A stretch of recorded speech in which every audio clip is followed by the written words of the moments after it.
ஒரு வயதுக்கு உட்பட்டவர்கள் சராசரியான எடைக்கு மேல் உள்ளவர்களை உடல் பருமன் என்று சொல்லுவோம். அதாவது குறிப்பிட்ட 12 வயதுக்கு கீழ் இருக்கும் குழந்தைகளுக்கு அவர்களுடைய வயதுக்கு ஒற்றாற்போல் உடல் எடை இருக்க வேண்டும். 12 வயதிற்கு மேல் உள்ளவர்களுக்கு அவர்கள் உயரம் எவ்வளவு இருக்கிறதோ அதற்கு ஏற்றால் போல் இருக்க வேண்டும். தோராயமாக கணக்கிட்டு சொன்னால் ஒருவர் 160 சென்டிமீட்டர் அளவு உயரம் இருந்தால் அவருடைய உடல் எடை அதில் 100 சென்டிமீட்டரை மைனஸ் செய்து கொண்டு அவருடைய எதிர்பார்க்கும் எடை 60 கிலோகிராம் வரைக்கும் இருக்கலாம். உடல் பருமன் நோய் தீர்ப்புக்கு முக்கியமாக நாம் எடுத்துக்கொள்ளும் அளவு என்று பார்த்தால் பாடி மாஸ் இண்டெக்ஸ் BMI என்ற ஒரு அளவுகோலை தான் நாம் எடுத்துக்கொள்கிறோம். இந்த பாடி மாஸ் இண்டெக்ஸ் நாம் எப்படி கணக்கிடுகிறோம் என்றால், நாம் உடல் எடை கிலோகிராமிலும் அதை நம்முடைய உயரத்தை ஸ்கொயர் மீட்டரிலையும் வகுத்தால் கிடைக்கப்படும் விடையை தான் நாம் BMI என்று சொல்லுவோம். சராசரியாக ஒரு மனிதனுக்கு BMI 25க்கு கீழ் இருந்தால் அது உடல் ஆரோக்கியமான உடம்பு. இதே BMI 25லிருந்து 30க்கு வரை இருந்தால் அதிக உடல் எடை என்று கூறலாம். 30 வயதுக்கு மேல் இருக்கும் அனைவருக்கும் உடல் பருமன் என்று தான் நாம் கூறுவோம்.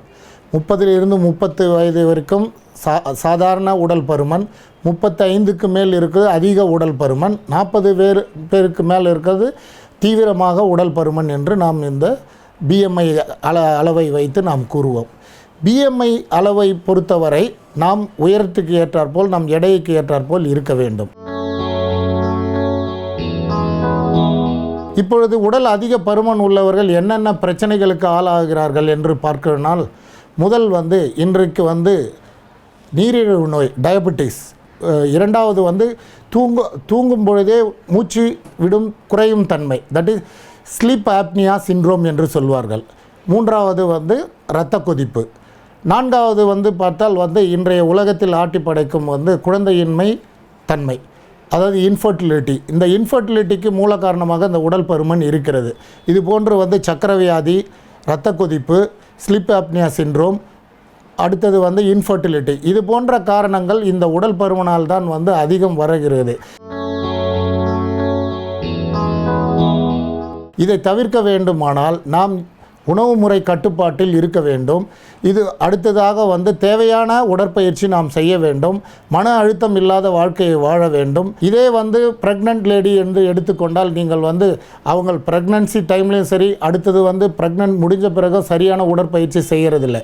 அதனால் அவங்க ப்ரெக்னன்சி முடிஞ்ச பிறகு அதிகமான உடையை கூடுகிறது.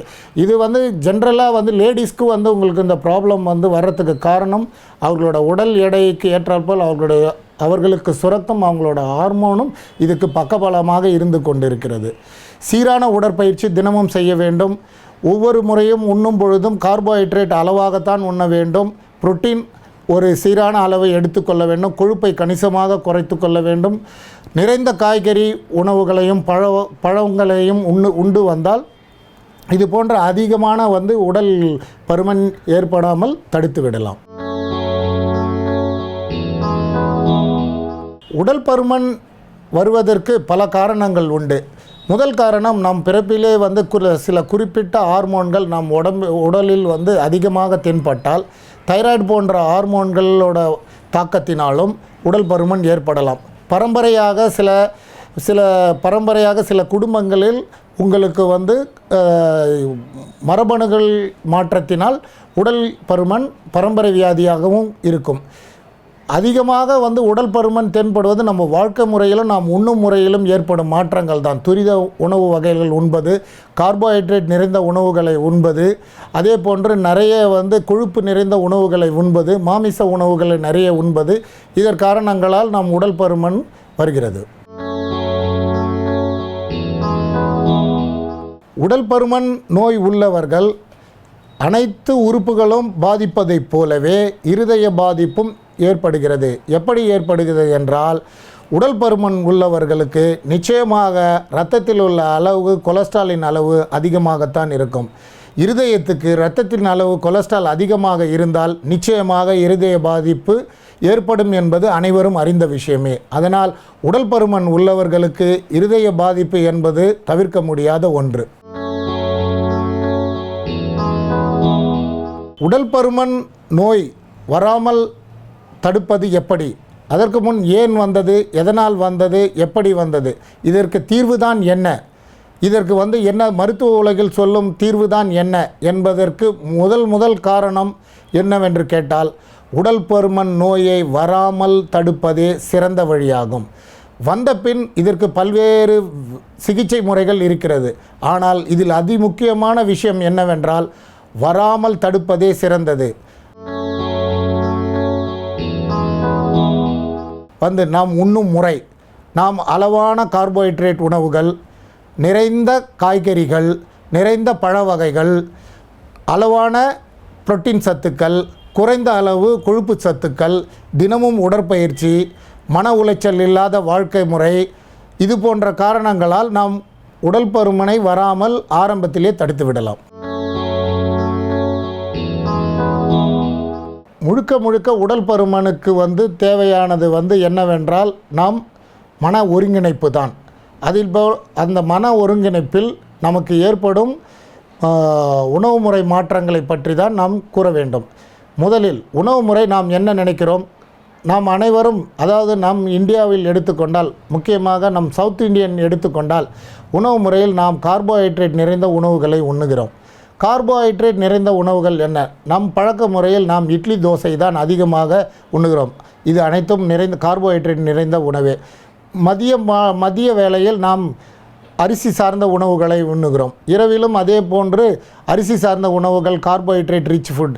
3 வேளை உணவுகளிலும் கார்போஹைட்ரேட் என்றே உணவு உண்பதால் நமக்கு உடலில் ஏற்படும் கலோரியோட அளவு அதிகரித்து கொண்டே போகிறது. ஒரு சராசரியாக மனிதன் அவன் எவ்வளவு உழைக்கிறானோ அதற்கு ஏற்றாற்போல் தான் அவன் உணவு கலோரியில் எடுத்துக்கொள்ள வேண்டும். இதே போன்று நாம் உண்ணும் உணவில் நாம் கார்போஹைட்ரேட் நிறைந்த உணவை குறைப்பதற்காக இன்றைய சூழலில் நம் குறுதானிய வகைகள் நிறைய இருக்கிறது. முதலில் பார்த்தீங்கன்னா நாம் சோளம், கேழ்வரகு, கம்பு போன்ற மாவு ஐட்டங்கள் இப்பொழுது வந்துவிட்டன. இந்த உணவு பண்டங்களோடு நம்மளோட அரிசி மாவையும் கலந்து இட்லியோ தோசையோ இல்லை ஓட்ஸ் இது போன்றதை இட்லி தோசை மாவையோடு கலந்து இதை சமைத்து சாப்பிட்டு வந்தால் நமக்கு உடலில் ஏற்படும் அந்த உடல் பருமனுக்கு உண்டான அறிகுறியிலிருந்து விலக்கு ஏற்படும். நிச்சயமாக உடல் பருமனை குறைக்க அறிவியல் ரீதியான நிறைய தீர்வுகள் உண்டு. முதலில் நாம் உணவு கட்டுப்பாட்டு முறை, இரண்டாவது நாம் உடற்பயிற்சி முறை, மூன்றாவது இதில் இன்றைய மருத்துவ உலகில் நாம் டீ வடிவத்திலும் மருந்துகள் வடிவத்திலும் நாம் உட்கொள்ளும் உணவில் இருக்கும் கார்போஹைட்ரேட் உணவுகளும் கொழுப்பு உணவுகளையும் செரிமானத்துக்கு ஏற்றுக்கொள்ளாமல் அப்படியே வெளியேறுமாறு சில மருந்துகள் உள்ளன. அது போன்ற மருந்துகளை நாம் உண்ணலாம். சில பவுடர் ஃபார்ம் மெடிசன்ஸ்களும் இப்பொழுது வந்திருக்கிறது. அது போன்றதை எடுத்தால் நாம் உணவில் ஏற்படும் நச்சுத்தன்மை பொருட்களும் வெளியேறிவிடும். இது போன்ற அறுவை சிகிச்சைகள் பல உண்டு. இன்னும் முதலில் பார்த்தால் நாம் அதிகமாக உணவை உட்கொள்ளும் மனிதராக இருந்தால் ஒரு ஸ்டமக் பால் என்று சொல்லுவார்கள். அது எண்டோஸ்கோபிக் மூலமாக வயிற்றுக்குள் அந்த ஸ்டமக் பாலை போட்டுவிட்டால் ஒரு 6 மாத இடைவெளிக்கோ ஒரு வருட இடைவெளிக்கோ நாம் அதை உள்ளே வைத்து விட்டால் நாம் எடுக்கும் உணவோட அளவு குறைந்துவிடும். அதிலும் நாம் எடையை குறைக்கலாம். பின்பு இரைப்பையோட அளவு, ஸ்டமக்கோட அளவு பாதியாக குறைத்து விடலாம். லேப்ராஸ்கோபிக் அறுவை சிகிச்சை மூலமாக நாம் ஸ்டேப்லர் பண்ணி பாதி இரைப்பையோட அளவை குறைத்து விடலாம். மீண்டும் பைபாஸ் போன்ற அறுவை சிகிச்சைகள் உண்டன. அதாவது சிறுகுடலை எடுத்து வயிறோடு நாம் இணைத்து விடலாம். இதனால் சில உணவுகள் செரிமானம் ஆகாமலே வெளியேறிவிடும். பின்பு கேஸ்ட்ரிக் பேண்டிங் என்ற ஒரு டெக்னிக் உண்டு. இந்த கேஸ்ட்ரிக் பேண்டிங் டெக்னிக் லேப்ராஸ்கோபிக் மூலமாக நாம் இரைப்பையை பாதியாக சுருக்கி விடலாம். இது போன்ற ஒரு அறுவை சிகிச்சைகளால் நாம் உடல் பருமனை கனிவாக குறைத்து விடலாம். மேலும் உடல் வெளியில் ஏற்பட்டுள்ள கொழுப்பு நிறைந்த சதைகளை நாம் லைப்போசெக்ஷன் என்ற ஒரு மெஷின் மூலமாக தேவையில்லாத கொழுப்புகளை எடுத்து விடலாம். மேலும் நம் உடலில் அங்கங்கு நாம் தோள்கள், உடல் சதைகள் தொங்கி இருந்தால் டம்மி டக் முறையில் அந்த சதைகள் எல்லாம் டைட்டனிங் முறையில் டைட் செய்து விடலாம். இது போன்ற மேம்படுத்தப்பட்ட அதிநவீன அறுவை சிகிச்சைகள் மூலம் உடல் பருமன் சிகிச்சையை இன்ற நவீன மருத்துவ உலகில் மேற்கொள்ளப்படுகிறது. இறுதியாக உடல் பருமன் சிகிச்சையில் நாம் உணவு கட்டுப்பாடு முறையே சிறந்தது.